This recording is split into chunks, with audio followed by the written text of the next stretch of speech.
साल 2025 में मीन राशि वालों का स्वास्थ्य।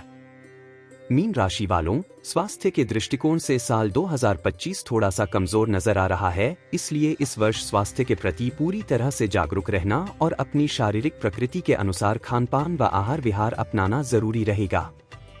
साल की शुरुआत से लेकर मई महीने तक राहु केतु का गोचर आपके पहले भाव पर प्रभाव डालता रहेगा, जो स्वास्थ्य के लिए अच्छा नहीं है। विशेषकर यदि आपकी शारीरिक प्रकृति वायु तत्व प्रधान है, अर्थात आपको गैस वगैरह की परेशानी पहले से रहती है, तो साल का शुरुआती हिस्सा अपेक्षाकृत कमजोर रह सकता है।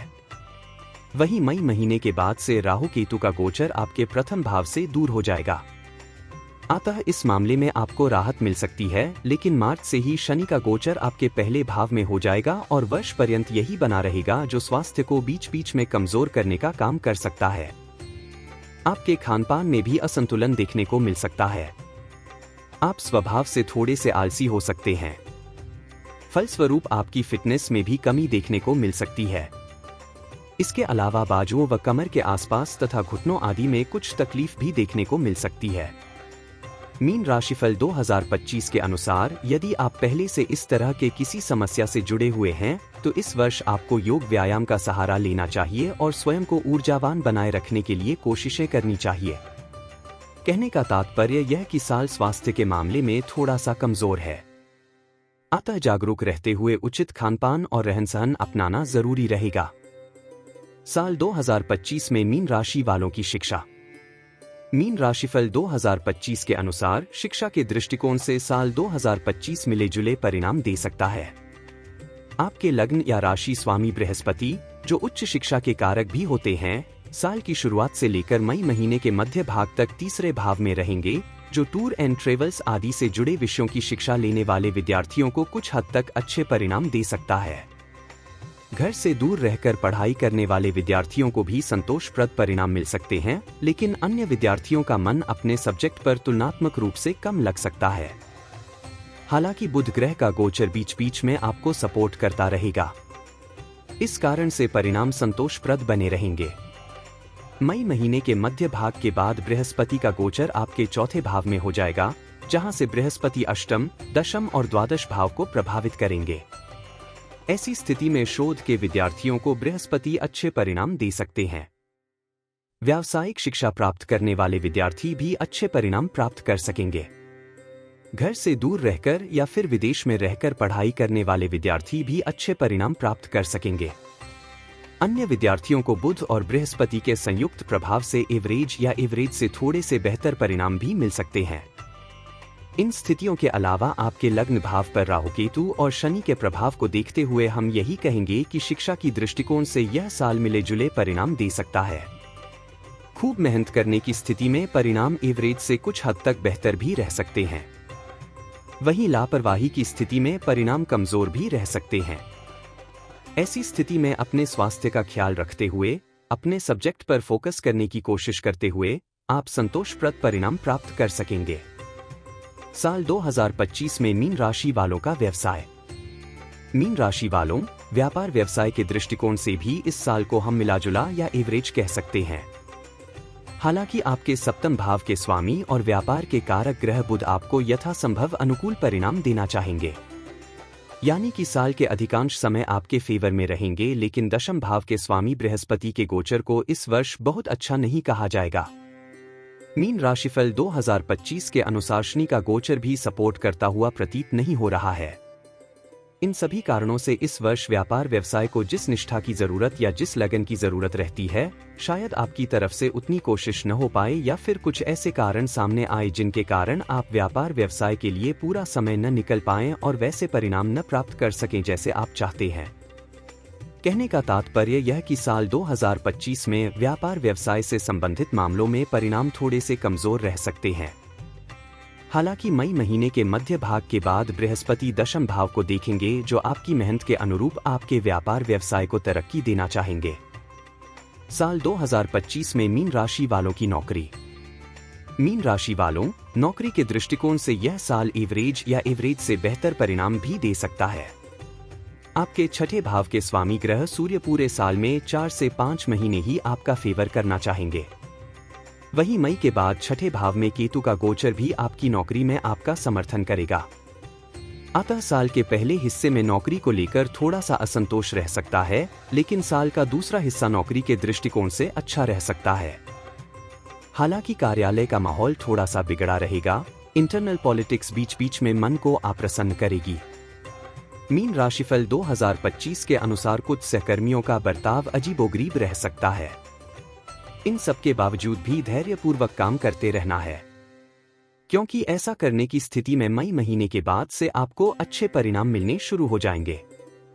कहने का तात्पर्य है कि साल का शुरुआती हिस्सा जॉब के दृष्टिकोण से थोड़ा सा कमजोर, लेकिन बाद का हिस्सा अच्छा रह सकता है। इस तरह से आप इस वर्ष नौकरी के मामले में एवरेज परिणाम प्राप्त कर सकेंगे। साल 2025 में मीन राशि वालों की नौकरी। मीन राशि वालों, नौकरी के दृष्टिकोण से यह साल एवरेज या एवरेज से बेहतर परिणाम भी दे सकता है। आपके छठे भाव के स्वामी ग्रह सूर्य पूरे साल में 4 से 5 महीने ही आपका फेवर करना चाहेंगे। वहीं मई के बाद छठे भाव में केतु का गोचर भी आपकी नौकरी में आपका समर्थन करेगा। अतः साल के पहले हिस्से में नौकरी को लेकर थोड़ा सा असंतोष रह सकता है, लेकिन साल का दूसरा हिस्सा नौकरी के दृष्टिकोण से अच्छा रह सकता है। हालांकि कार्यालय का माहौल थोड़ा सा बिगड़ा रहेगा। इंटरनल पॉलिटिक्स बीच बीच में मन को अप्रसन्न करेगी। मीन राशिफल 2025 के अनुसार कुछ सहकर्मियों का बर्ताव अजीबोगरीब रह सकता है। इन सब के बावजूद भी धैर्यपूर्वक काम करते रहना है, क्योंकि ऐसा करने की स्थिति में मई महीने के बाद से आपको अच्छे परिणाम मिलने शुरू हो जाएंगे। कहने का तात्पर्य है कि साल का शुरुआती हिस्सा जॉब के दृष्टिकोण से थोड़ा सा कमजोर, लेकिन बाद का हिस्सा अच्छा रह सकता है। इस तरह से आप इस वर्ष नौकरी के मामले में एवरेज परिणाम प्राप्त कर सकेंगे। साल 2025 में मीन राशि वालों की लव लाइफ। मीन राशि वालों, आपके पंचम भाव पर इस वर्ष किसी नकारात्मक ग्रह का लंबे समय तक प्रभाव नहीं है। यह एक अच्छी स्थिति है, लेकिन कुछ विद्वान राहु की पंचम दृष्टि को मानते हैं, जिसके चलते साल की शुरुआत से लेकर लगभग मई महीने के मध्य भाग तक राहु का प्रभाव पंचम भाव पर माना जा सकता है। इस कारण से कोई बड़ी समस्या आपकी लव लाइफ में नहीं आएगी, लेकिन छोटी मोटी गलतफहमियां बीच बीच में रह सकती हैं, जिन्हें आप समझदारी दिखाकर दूर कर सकते हैं और अपनी लव लाइफ को एंजॉय कर सकते हैं। मई महीने के बाद राहु का प्रभाव भी पंचम भाव से दूर हो जाएगा। अतः आप अपने प्रयासों, अपने कर्मों और अपने बर्ताव के अनुसार अपनी लव लाइफ में परिणाम प्राप्त करते रहेंगे। प्रेम के कारक ग्रह शुक्र साल के अधिकांश समय आपका फेवर करते हुए प्रतीत हो रहे हैं। इन सभी कारणों से सामान्य तौर पर आपकी लव लाइफ अच्छी बनी रहेगी। कहने का तात्पर्य यह कि साल 2025 आपकी लव लाइफ के लिए अच्छा है। कोई बड़ी समस्या इस वर्ष प्रतीत नहीं हो रही है। छोटी मोटी समस्याएं कभी कभार देखने को मिल सकती हैं, जो स्वाभाविक समस्याएं मानी जाएंगी, यानी कि ऐसी समस्याएं हर किसी के साथ कभी कभी आ जाती है। इसलिए इस साल मीन राशिफल 2025 के अनुसार अपने प्रेम में पारदर्शिता बनाए रखते हुए अपनी लव लाइफ को आप एंजॉय कर सकेंगे। 2025 में मीन राशि वालों का विवाह व वैवाहिक जीवन। मीन राशिफल 2025 के अनुसार यदि आपकी उम्र विवाह की हो चुकी है और आप विवाह की कोशिश भी कर रहे हैं, तो अनुकूल परिणाम पाने के लिए इस वर्ष थोड़ी सी एक्स्ट्रा कोशिश करने की जरूरत पड़ सकती है, क्योंकि साल की शुरुआत से लेकर लगभग मई महीने के मध्य भाग तक राहु केतु का प्रभाव सप्तम भाव पर बना रहेगा, जो विवाह से संबंधित मामलों में अड़चने देने का काम कर सकता है। हालांकि इसी अवधि में एक अच्छाई भी जुड़ी रहेगी, वह है बृहस्पति की पंचम दृष्टि। बृहस्पति पंचम दृष्टि से आपके सप्तम भाव को देखेगा, जो विवाह करने की अवसर दे सकता है। यानी कि एक तरफ राहु केतु विवाह के योग को कमजोर करने की कोशिश कर रहे हैं, तो वहीं बृहस्पति विवाह के योग को मजबूत करने की कोशिश करेगा।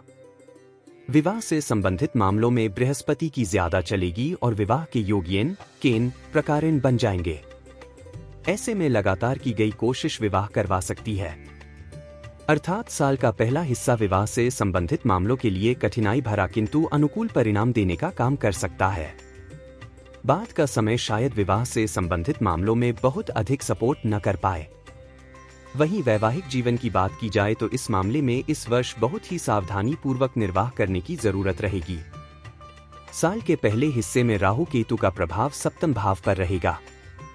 वहीं मार्च के बाद शनि का प्रभाव सप्तम भाव पर पूरे वर्ष बना रहेगा, जो दाम्पत्य जीवन में कुछ परेशानियां देने का काम कर सकता है। जीवन साथी का स्वास्थ्य बीच बीच में परेशान कर सकता है अथवा जीवन साथी के साथ तालमेल बिठाने में कुछ कठिनाइयां रह सकती हैं। हालांकि इन सब के बीच एक अनुकूल बात यह रहेगी कि साल के पहले हिस्से में विशेषकर मई महीने के मध्य भाग तक बृहस्पति की दृष्टि के चलते समस्याएं आएंगी, लेकिन ठीक भी हो जाया करेंगी। जबकि मई महीने के मध्य भाग के बाद आपको समस्याओं को दूर करने के लिए खूब प्रयास करने की आवश्यकता पड़ सकती है। कहने का तात्पर्य यह कि विवाह होने या विवाह करने से संबंधित मामलों के लिए साल का पहला हिस्सा बेहतर है, जबकि वैवाहिक जीवन के लिए पूरे वर्ष सावधानी और समझदारी पूर्वक निर्वाह करने की आवश्यकता रहेगी। तुलना करें तो साल का पहला हिस्सा बेहतर रह सकता है। 2025 में मीन राशि वालों का विवाह व वैवाहिक जीवन। मीन राशिफल 2025 के अनुसार यदि आपकी उम्र विवाह की हो चुकी है और आप विवाह की कोशिश भी कर रहे हैं, तो अनुकूल परिणाम पाने के लिए इस वर्ष थोड़ी सी एक्स्ट्रा कोशिश करने की जरूरत पड़ सकती है, क्योंकि साल की शुरुआत से लेकर लगभग मई महीने के मध्य भाग तक राहु केतु का प्रभाव सप्तम भाव पर बना रहेगा, जो विवाह से संबंधित मामलों में अड़चने देने का काम कर सकता है। हालांकि इसी अवधि में एक अच्छाई भी जुड़ी रहेगी, वह है बृहस्पति की पंचम दृष्टि। बृहस्पति पंचम दृष्टि से आपके सप्तम भाव को देखेगा, जो विवाह करने की अवसर दे सकता है। यानी कि एक तरफ राहु केतु विवाह के योग को कमजोर करने की कोशिश कर रहे हैं, तो वहीं बृहस्पति विवाह के योग को मजबूत करने की कोशिश करेगा। विवाह से संबंधित मामलों में बृहस्पति की ज्यादा चलेगी और विवाह के योग येन केन प्रकारेण बन जाएंगे। ऐसे में लगातार की गई कोशिश विवाह करवा सकती है। अर्थात साल का पहला हिस्सा विवाह से संबंधित मामलों के लिए कठिनाई भरा किंतु अनुकूल परिणाम देने का काम कर सकता है। बाद का समय शायद विवाह से संबंधित मामलों में बहुत अधिक सपोर्ट न कर पाए। वहीं वैवाहिक जीवन की बात की जाए तो इस मामले में इस वर्ष बहुत ही सावधानी पूर्वक निर्वाह करने की जरूरत रहेगी। साल के पहले हिस्से में राहु केतु का प्रभाव सप्तम भाव पर रहेगा। वहीं मार्च के बाद शनि का प्रभाव सप्तम भाव पर पूरे वर्ष बना रहेगा, जो दाम्पत्य जीवन में कुछ परेशानियां देने का काम कर सकता है। जीवन साथी का स्वास्थ्य बीच बीच में परेशान कर सकता है अथवा जीवन साथी के साथ तालमेल बिठाने में कुछ कठिनाइयां रह सकती हैं। हालांकि इन सब के बीच एक अनुकूल बात यह रहेगी कि साल के पहले हिस्से में विशेषकर मई महीने के मध्य भाग तक बृहस्पति की दृष्टि के चलते समस्याएं आएंगी, लेकिन ठीक भी हो जाया करेंगी। जबकि मई महीने के मध्य भाग के बाद आपको समस्याओं को दूर करने के लिए खूब प्रयास करने की आवश्यकता पड़ सकती है। कहने का तात्पर्य यह कि विवाह होने या विवाह करने से संबंधित मामलों के लिए साल का पहला हिस्सा बेहतर है, जबकि वैवाहिक जीवन के लिए पूरे वर्ष सावधानी और समझदारी पूर्वक निर्वाह करने की आवश्यकता रहेगी। तुलना करें तो साल का पहला हिस्सा बेहतर रह सकता है। साल 2025 में मीन राशि वालों का भूमि, भवन, वाहन सुख। मीन राशि वालों, भूमि और भवन से संबंधित मामलों के लिए साल का पहला हिस्सा काफी अच्छा प्रतीत हो रहा है। विशेषकर मई महीने के मध्य भाग से पहले चतुर्थ भाव पर किसी नकारात्मक ग्रह का प्रभाव लंबे समय तक नहीं है। अतः कुंडली की अनुकूल दशाएं होने की स्थिति में आप न केवल भूमि या भूखंड इत्यादि खरीद सकेंगे, बल्कि गृह निर्माण की प्रक्रिया को आगे भी बढ़ा सकेंगे। लेकिन मई महीने के मध्य भाग से लेकर बाकी के समय में बृहस्पति का गोचर चतुर्थ भाव में रहेगा और भूमि तथा भवन से संबंधित मामलों में अव्यवस्था के भाव रह सकते हैं। ऐसी स्थिति में आप गलत जमीन का सौदा कर सकते हैं। वहीं गृह निर्माण की प्रक्रिया में लापरवाह हो सकते हैं, जिस चीजें डिले होती जाएंगी। अर्थात यदि आपको कोई जमीन जायदाद खरीदनी है तो कोशिश करें कि मई महीने के मध्य भाग से पहले ले लें, ये ज्यादा अच्छा रहेगा। वहीं घर बनवाना है तो भी इसी अवधि में निर्माण कार्य संपन्न करवा लेना ज्यादा अच्छा माना जाएगा। कहने का तात्पर्य यह कि भूमि तथा भवन से संबंधित मामलों में साल का पहला हिस्सा तुलनात्मक रूप से ज्यादा अच्छा रहने वाला है। मीन राशिफल 2025 के अनुसार वाहन आदि से संबंधित मामलों के लिए भी साल के पहले हिस्से को अच्छा कहा जाएगा। बाद के समय में वाहन आदि से संबंधित निर्णय कमजोर रह सकते हैं। अर्थात आप गलत या अपने लिए अनुपयोगी वाहन का चयन कर सकते हैं, जिससे बाद में परेशानियां देखने को मिल सकती हैं। इसलिए वाहन आदि से जुड़े निर्णयों को भी साल की शुरुआत से लेकर मई महीने के मध्य भाग तक संपन्न कर लेना समझदारी का काम होगा। साल 2025 में मीन राशि वालों के लिए उपाय। प्रत्येक चौथे महीने जटा वाले सूखे नारियल बहते हुए निर्मल जल में बहाएं। मांस, मदिरा, अंडे व अश्लीलता इत्यादि से दूरी बनाए रखें। प्रत्येक तीसरे महीने कन्याओं का पूजन कर उनका आशीर्वाद लेते रहें तथा मां दुर्गा की पूजा अर्चना भी करते रहें।